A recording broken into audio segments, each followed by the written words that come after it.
नमस्कार, dream 11 presents cricket धमाका, खेलो दिमाग से। और पहले कौन सी खबर बताऊं, थोड़ी जो दिल को दुख देगी, या पहले खुश होने वाली खबर? खुश होने वाली खबर यह कि कोलकाता नाइट राइडर्स के फैन अभी फिलहाल खुशी से झूम रहे हैं, क्योंकि उन्होंने पहले एलिमिनेटर में आरसीबी को पटक कर 4 विकेट से फाइनल में जगह बना, एक और अपनी जो अगला जो एक तरह से सेमीफाइनल में कहूंगा, अगले एलिमिनेटर में अपनी जगह बना ली। और जो दुख की खबर यह है कि विराट कोहली के जो फैंस हैं और हिंदुस्तान का हर कोई फैन जो ये चाह रहा था कि विराट कोहली आईपीएल में अपने आखिरी सीजन में कप्तान की तरह फाइनल जीते पहली बार, वो सपना अब उनका अधूरा रह गया, जो कभी पूरा नहीं हो सकता, बशर्ते वो फिर से कप्तान बन जाए और आईपीएल जीतने की कोशिश करे। लेकिन विराट कोहली आज इस मुकाबले में हारने के बाद आईपीएल में कप्तान के तौर पर आखिरी बार खेलते हुए नजर आए। इसके बाद वो कप्तान के तौर पर नहीं, खिलाड़ी के तौर पर देखेंगे। लेकिन ये तो बात हुई विराट कोहली की और मैच के नतीजे की, जहां पर केकेआर ने शानदार जीत दर्ज करके पहला एलिमिनेटर जीता। एक और एलिमिनेटर खेलना है अब उन्हें दिल्ली कैपिटल्स के खिलाफ। उसको अगर वो जीतते हैं तो फाइनल में पहुंचेंगे, यानी कि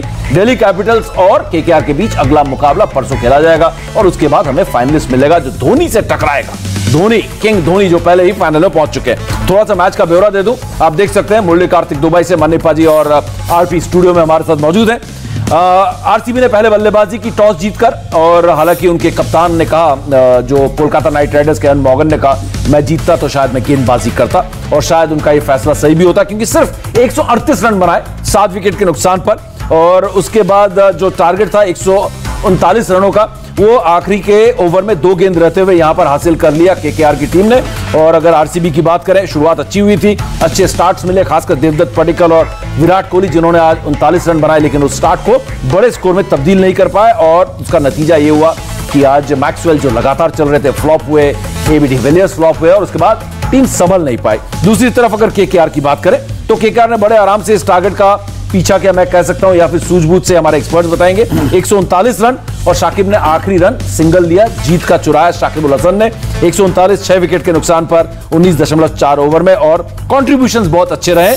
शायद ये एक बहुत बड़ी वजह है, ये हम आपको लगातार बताते जाएंगे। लेकिन सबसे पहले मन्नीपा जी से, पहले एलिमिनेटर के एक निचोड़ की अगर हम बात करें तो लगभग बराबरी का मुकाबला यहां पर देखने को मिला। एक छोटा सा टोटल जरूर था, लेकिन आरसीबी ने भी फाइट किया, और शारजा के इस मैदान में एक छोटे टोटल में एक अच्छा मैच देखने को मिला। जी हाँ, बिल्कुल। लेकिन मैं हैरान था, टॉस जीतने के बाद अमूमन जो टीमें पहले फील्डिंग करने का फैसला कर रही हैं, विराट कोहली ने पहले बैटिंग करने का फैसला क्यों किया? और अगर कर ही लिया बैटिंग करने का फैसला, तो फिर उनको ये भी फैसला करना चाहिए था कि वो 20 ओवर पूरे खेलेंगे, क्योंकि किसी ना किसी को 20 ओवर पूरे खेलने थे जो पहले 3 बैट्समैन है उसमें से।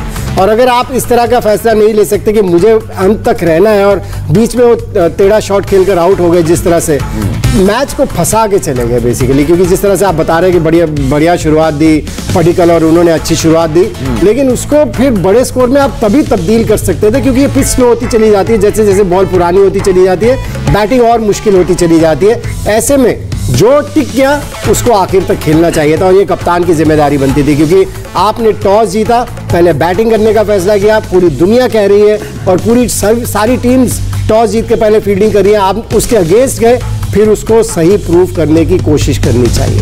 बिल्कुल, कहीं ना कहीं पहले ही गलती यहां पर कप्तानी के तौर पर। लेकिन पहले उसकी बात करते हैं जो जीता है, क्योंकि जो जीता वो सिकंदर, क्यों आरपी। और अगर हम बात करें बल्लेबाजी की यहां पर केकेआर की, उसके बाद गेंदबाजी की भी बात करेंगे। क्या ओवरऑल परफॉर्मेंस रहा है आज सुनील नारायण का? पहले 4 विकेट लिए, उसके बाद ताबड़तोड़ बल्लेबाजी भी की, छक्के भी लगाए, बड़ा जबरदस्त संतुलित एक बल्लेबाजी कंट्रीब्यूशन देखने को मिला आरपी केकेआर के बल्लेबाजों से।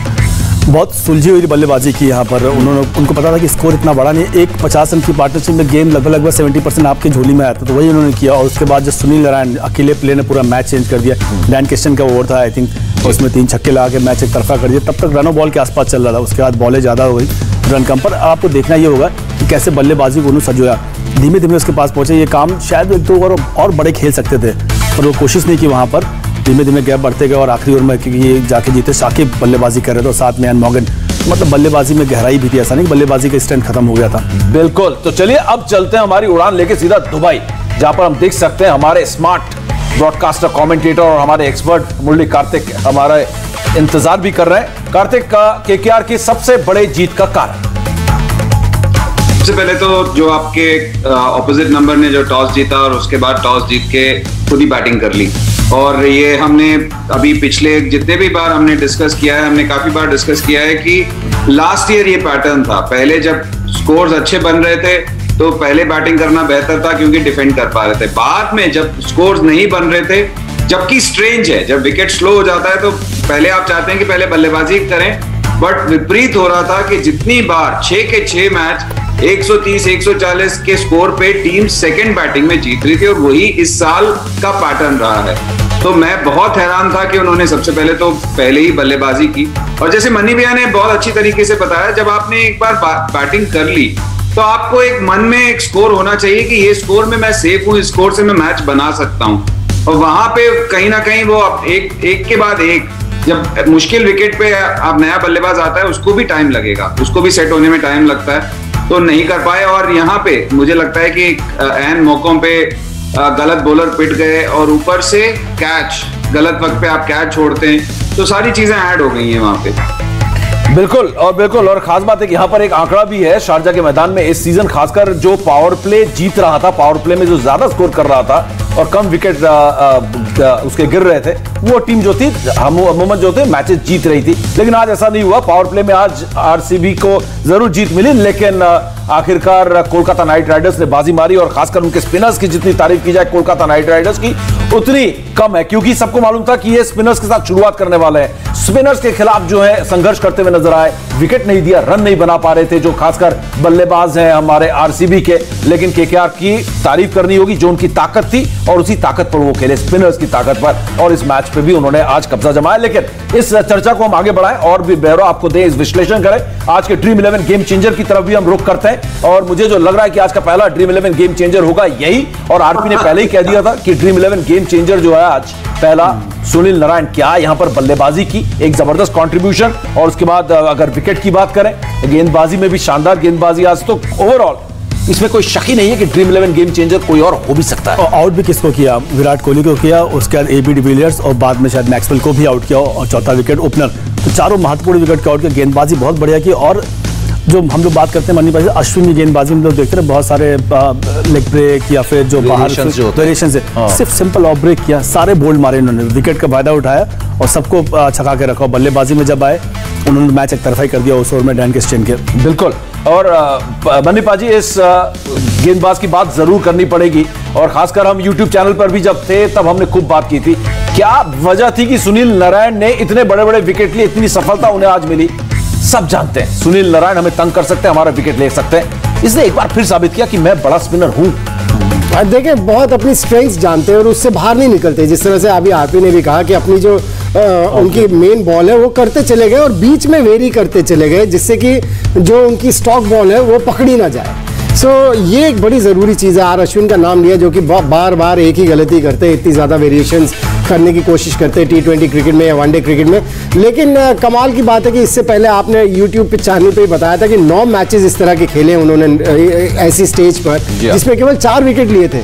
लेकिन आज जब हम कह रहे थे, कार्तिक ने भी कहा, मैंने भी कहा कि 4 ओवर में अगर वो 21-25 रन दे के 1 विकेट ले लेते हैं तो फिर आरसीबी को खुश रहना चाहिए उसमें। लेकिन इन्होंने तो 4 विकेट ले लिए यहाँ पर और बिल्कुल ही कमर तोड़ दी।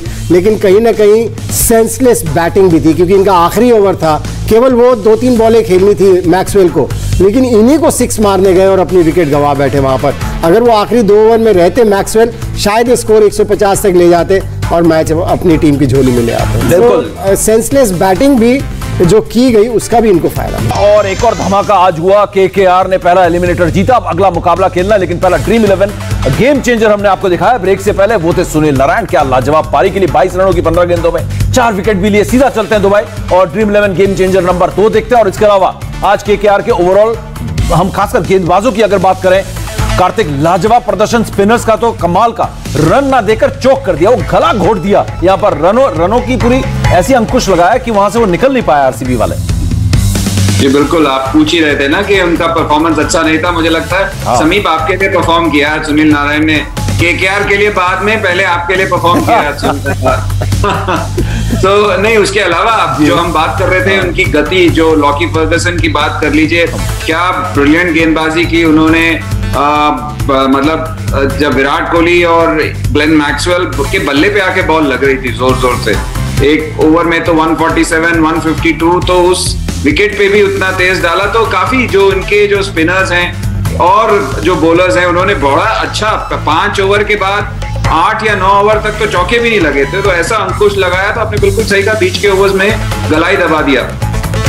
बिल्कुल बिल्कुल। क्या ऐसा लगा पाजी कि अब तीसरा ड्रीम 11 गेम चेंजर आपको दिखाते हैं। दूसरे तो लॉकी फर्ग्यूसन थे ही शानदार, इन्होंने गेंदबाजी की, जब से फिट होकर लौटे इनको खेल पाना बड़ा मुश्किल होता जा रहा है। और हर्षल पटेल, इन्होंने आईपीएल के इतिहास में सबसे ज्यादा विकेट लेने के रिकॉर्ड की बराबरी की है ड्वेन ब्रावो की, 2 विकेट लेकर 32 विकेट इस सीजन उन्होंने लिए। अब इनका सफर यहां पर थम चुका है इस सीजन। अगले सीजन देखते हैं हर्षल पटेल क्या करते हैं। और यहां पर हर्षल पटेल पे एक छोटी सी टिप्पणी आरपी आपकी। और दूसरी बात ये कि क्या कभी भी इस मैच के दौरान आपको लगा कि आरसीबी इस मुकाबले को जीत सकती है? जवाब थोड़ा सा छोटा चाहिए, वक्त। कई बार मुझे लगा कि आरसीबी ने बाउंस बैक किया, कम बैक किया बॉलिंग से, पर वो अंततः उनके जीत हारने। हर्षल पटेल 1000 पॉइंट मिले तो दर्शाता है कितनी बढ़िया गेंदबाजी की। और जो आपने बोला 32 विकेट लेके डीजे ब्रावो की बराबरी की, कमाल गेंदबाजी की इस साल उन्होंने। बिल्कुल। इंडिया टीवी हर वक्त हर जगह डाउनलोड करने के लिए सर्च करें India TV news Google play store या ऐप स्टोर पर।